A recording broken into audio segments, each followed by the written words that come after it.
And welcome to Healthcare Sucks. This one is going to be straight from a mainstream station. Listen to what they're talking about, what we've been talking about red-handed.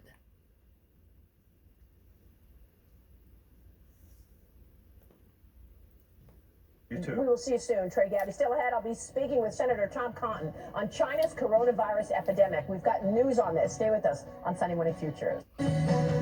Welcome back. The Chinese Communist government appears to be pushing a new account of events that presents President Xi Jinping as taking early action to fight coronavirus, according to today's New York Times. But in doing so, the authorities there are also admitting for the first time that Xi Jinping was aware of the racial discrimination, xenophobia, all these things that will really harm our joint efforts to combat the virus.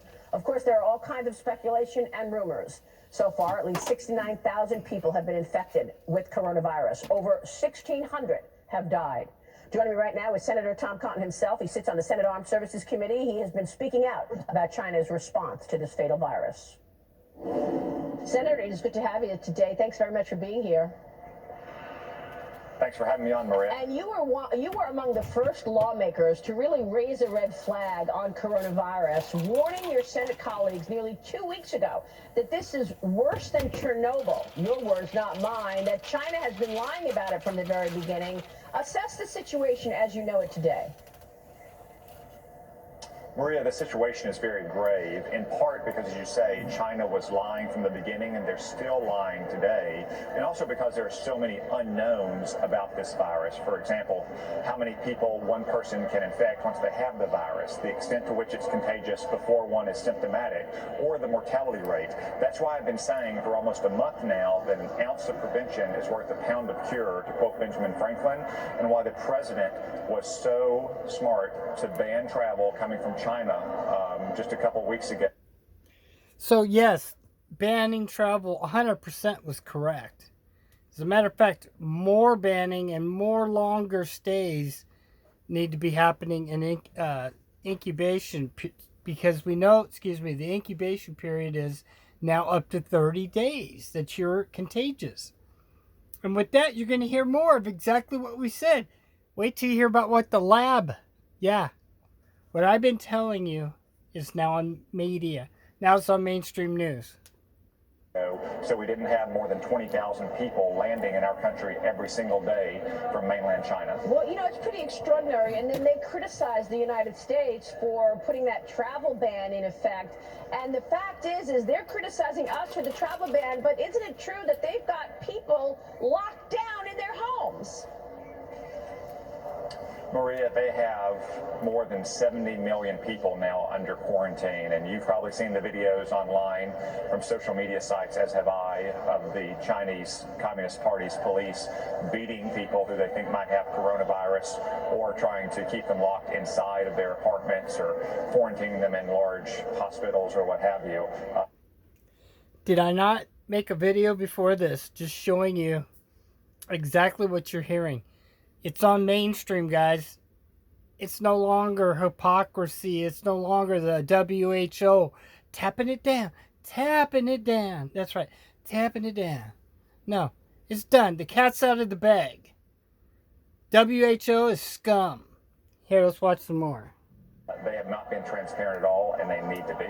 And this is one of the issues, because you had initially the doctor who was a whistleblower, in effect, who said, look, start wearing protective gear because we've got this coronavirus happening. He was arrested. He was shamed in the press. And unfortunately, now he's dead. Yeah, this is a tragic story. Dr. Li Wenliang, who was an ophthalmologist who blew the whistle on coronavirus in early December. The Chinese Communist Party made him sign a statement disavowing that and threatening punishment. He later came down with the virus and himself has died, leaving behind a pregnant wife and a young child. He's become something of a martyr among the Chinese people, who, let's remember, are the first and the worst victims of the Chinese Communist Party's incompetence and dishonesty. At the same time, we need to really understand why these diseases keep coming out of China. China. I mean, we remember SARS and MERS, and now it's coronavirus. We've been told that this originated in an open seafood market, where you've got a market that you've got bats and cats and pigs and all sorts of animals all at once. But there is also speculation that perhaps it did not originate there. Tell us what you know. Yeah, so Maria, here's what we do know. This virus did not originate in the Wuhan animal market. Epidemiologists who are widely respected from China, who have published or studied in the international journal The Lancet, have demonstrated that several of the original cases did not have any contact with that food market. The virus went into that food market before it came out of that food market. So we don't know where it originated, but we do know that we have to get to the bottom of that. We also know that just a few miles away from that food market is China's only biosafety level 4 super laboratory that researches human infectious diseases. Now, we don't have evidence that this disease originated there, but because of China's duplicity and dishonesty from the beginning, we need to at least ask the question to see what the evidence says. And China right now is not giving any evidence on that question at all. So this super lab that you refer to, this super lab is the only one of its kind in this area, in Wuhan, in the province, that area. And what do they do at this super lab? It's unclear, Maria.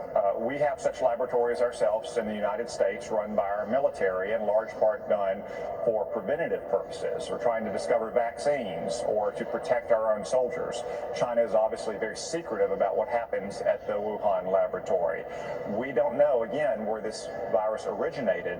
That's why it's so important that we at least ask the questions and get the evidence. But China continues to block our ability to ask those questions and get that evidence. But in terms of getting to the bottom of it, the Centers for Disease Control wanted to go into China. The U.S. has offered a lot of help, including sending the CDC in there to investigate exactly where this originated and how severe it is.